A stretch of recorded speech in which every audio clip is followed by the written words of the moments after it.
안녕하세요. 오늘 저희가 함께 살펴볼 자료는요. 주는 자의 겸손한 유용성이라는 제목의 지저스 처치 성품 묵상제 발췌문입니다. 네, 누가복음 10장 7절에서 10절 말씀이 중심이죠. 맞습니다.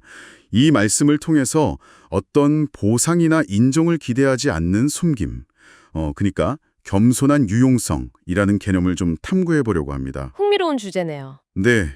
이 자료가 종이와 주인의 비유를 들면서 우리에게 질문을 던져요. 우리가 다른 사람이나 어떤 더 큰 목적을 위해서 봉사할 때 그 마음, 그 동기가 뭐냐는 거죠. 아, 인정받고 싶어서인가? 아니면 그냥 마땅히 할 일을 하는 건가? 이런 질문이군요. 바로 그거죠. 자, 이 개념 한번 같이 파헤쳐 보시죠. 우선 본문 내용을 좀 봐야 할 것 같은데요. 누가복음 17장 7절에서 10절이요. 네, 거기 보면 종이 하루 종일 밖에서 일하고 돌아오잖아요. 밭일이나 양치기 같은 거 하고요. 그렇죠. 근데 집에 와서도 바로 쉬는 게 아니라 주인의 저녁 식사를 또 준비해야 해요. 맞아요. 시중까지 다 들고 나서야 그제야 자기 밥을 먹을 수 있죠. 근데 예수님은 이게 뭐 특별히 아이고 수고했다 칭찬받을 일이 아니라고 하시는 거예요.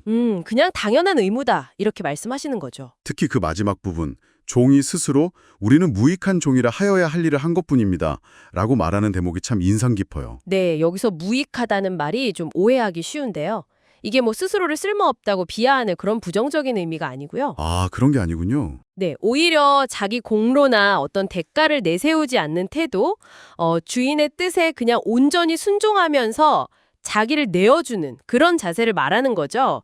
이걸 겸손한 유용성이라고 부를 수 있을 것 같아요. 아하, 겸손한 유용성. 그러니까 진정한 주는 자는 뭔가 대가를 계산하는 게 아니라 그냥 기꺼이 자기 시간이나 우선순위를 내어주는 사람이다. 이런 통찰이네요. 맞습니다. 섬긴 그 자체에 집중하는 거죠. 와, 근데 이게 말은 쉬운데 사실 우리 본성으로는 진짜 어려운 일 같아요. 그렇죠.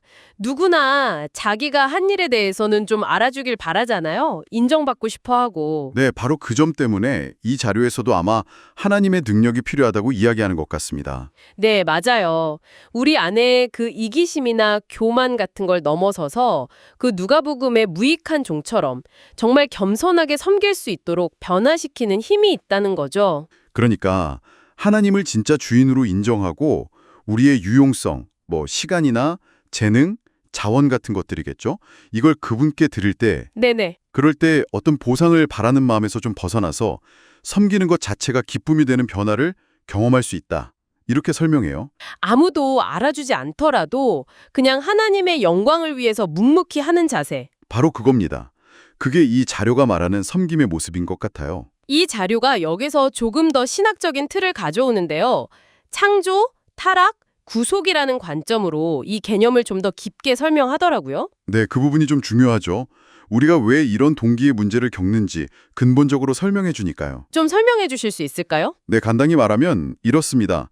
원래 사람은 하나님을 섬기도록 지음받았다는 거죠. 이게 창조고요. 네, 그런데 타락하면서 인간이 스스로 주인이 되려고 했다는 거예요. 그러면서 섬짐의 본질이 좀 변질된 거죠. 심지어 좋은 일을 하면서도 자기를 드러내거나 인정받으려는 수단으로 삼게 되었다는 지적이에요. 아, 그래서 우리가 섬기면서도 자꾸 인정받고 싶은 마음이 드는 게 그 타락의 영향일 수 있다는 거군요. 그렇죠. 하지만 이제 구속의 관점이 나오는 거죠. 예수 그리스도를 통해서 회복의 길이 열렸다는 겁니다. 빌립보서 2장 말씀처럼요. 네, 맞습니다. 자신을 비워서 종의 모습으로 죽기까지 순종하신 그 그리스도의 모습이야말로 대가 없는 사랑, 진정한 주는 자의 본목이라는 거죠. 아, 그래서 우리가 그분을 통해서 다시 겸손한 무익한 종으로 회복될 수 있고 또 성령께서 그 과정에서 우리의 유용성을 정화하고 이끌어 주신다고 말하고 있습니다. 그렇군요. 창조, 타락, 그리고 그리스도를 통한 구속. 이 틀 안에서 보니까 우리가 왜 섬김의 동기로 갈등하는지 그리고 어떻게 나아가야 할지가 좀 더 분명해지는 것 같아요. 네, 그럼 이제 이걸 우리 삶에 어떻게 적용할 수 있을까? 이 부분이 중요하잖아요. 맞습니다. 자료에서도 스스로에게 좀 질문해 보라고 권하더라고요. 당신이 섬기는 동기는 뭐냐?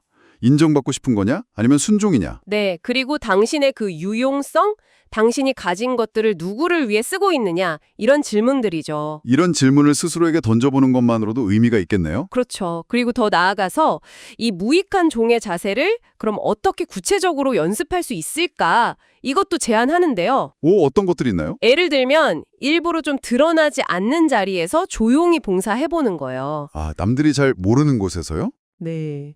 그리고 내가 섬긴 것의 결과에 너무 얽매이지 않는 연습. 또 사람들의 칭찬이나 평가보다는 하나님이 기뻐하실까를 먼저 생각하는 그런 태도 같은 것들이죠. 와, 정말 구체적인 방법들이네요. 네, 그래서 오늘 살펴본 내용의 핵심을 다시 정리하면 이거 같아요. 진정한 섬김, 그러니까 겸손한 유용성이라는 것은요, 어떤 개인적인 이득이나 세상의 인정을 넘어서는 거라는 거죠. 그냥 마땅히 해야 할 의무로서 주인의 뜻에 기꺼이 나 자신을 맞추는 태도, 그게 핵심입니다. 네. 내 수고가 아무에게도 알려지지 않아도 저는 그냥 해야 할 일을 했을 뿐입니다. 라고 담담하게 말할 수 있는 그런 자세 말이군요. 맞습니다.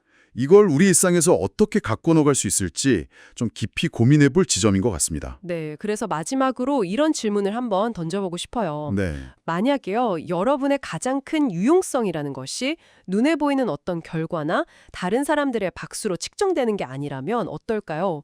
그 대신 여러분 자신을 넘어서는 어떤 더 큰 목적에 여러분의 행동을 그저 조용히 맞춰나가는 그 과정 자체에 있다면요. 아, 결과가 아니라 과정에 초점을 맞추는 거군요. 네.